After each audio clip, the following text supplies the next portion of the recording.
Snoop Dogg is responsible for Tupac's murder. Tupac's death turned the entire rap industry upside down. After his death, everyone had something to say about how he passed, but the most insane thing is that it's not until now that 27 years have gone by that the truth is finally starting to be revealed, and Snoop Dogg managed to get himself entangled in the whole situation, with everyone saying he had a role to play in Tupac's death. Keep watching till the end of this video to see Justin Feds arrest Snoop Dogg for allegedly helping kill Tupac.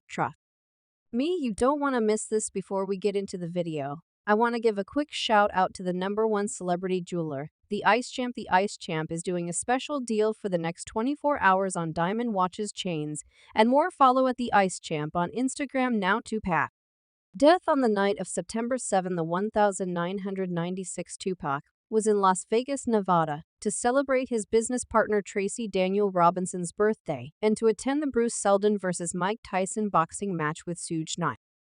At the MGM Grand Casino, in the lobby where the match was being held, someone in their group spotted Orlando Baby Lane Anderson, a Southside Compton. The individual who spotted him accused him of accosting him in a shopping mall and trying to snatch his chain with a Death Row Records medallion on it. Apparently, Baby Lane got the beating of his life that evening. Tupac then headed to his hotel room, changed into fresh clothes, and then headed with Knight to his Death Row nightclub, 662, in a black BMW 750 IL sedan as part of the larger convoy. At about 11:00 p.m. on Las Vegas Boulevard, bicycle-mounted police stopped the BMW for its loud music and lack of license plates. The plates were found in the trunk, and the car was released without a ticket. A few minutes later, at about 11:15 p.m., a white, four-door late-model Cadillac sedan pulled up to the passenger side of the BMW. A hand popped out of the car window, and shots were rapidly fired into the car. Tupac was struck 4 times, once in the arm,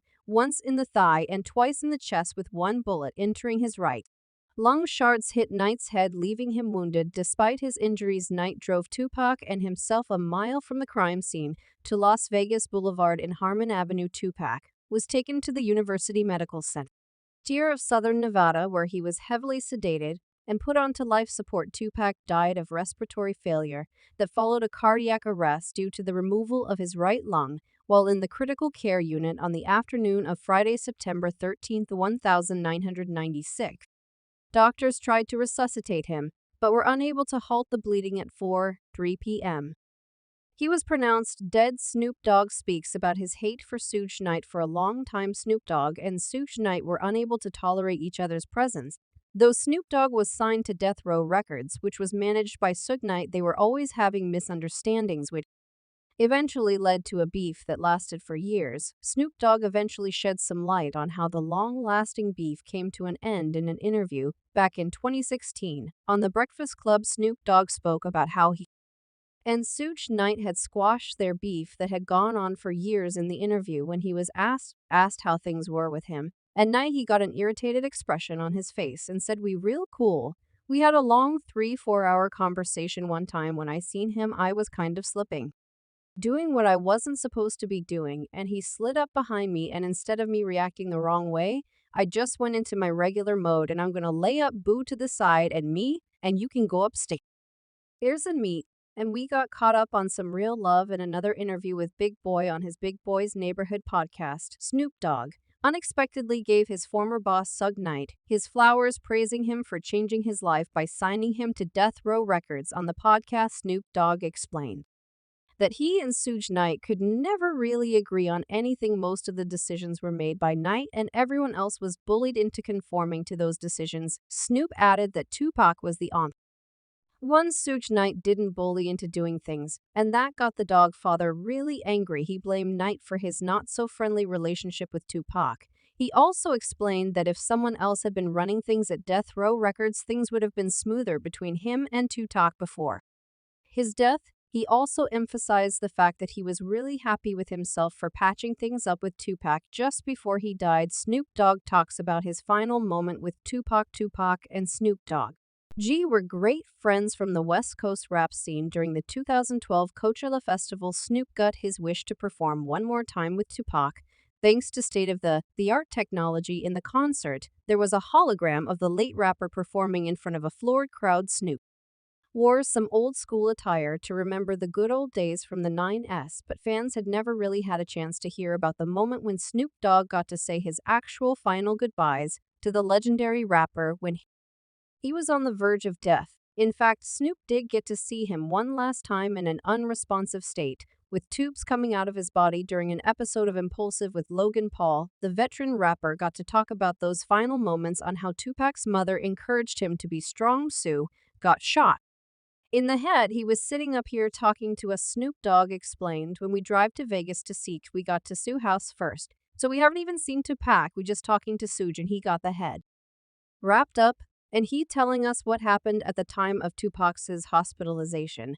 He and Snoop weren't on the best of terms due to personal drama, but the late rapper's mother urged him to put their differences aside and support his friend. She knew there was a little tension, but she knew how much we loved each other, Snoop Dogg explained, so she gave us a moment for me to say some things to him as far as how much I love him.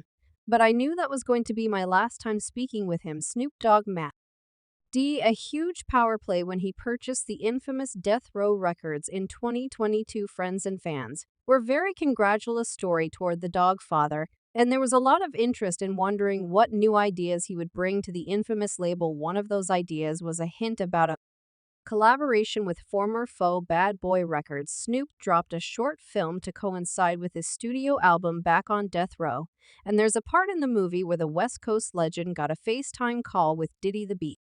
Bad Boy Records founder gave Snoop a round of applause for purchasing Death Row, while praising him with some positive words. Congratulations, King. Great move.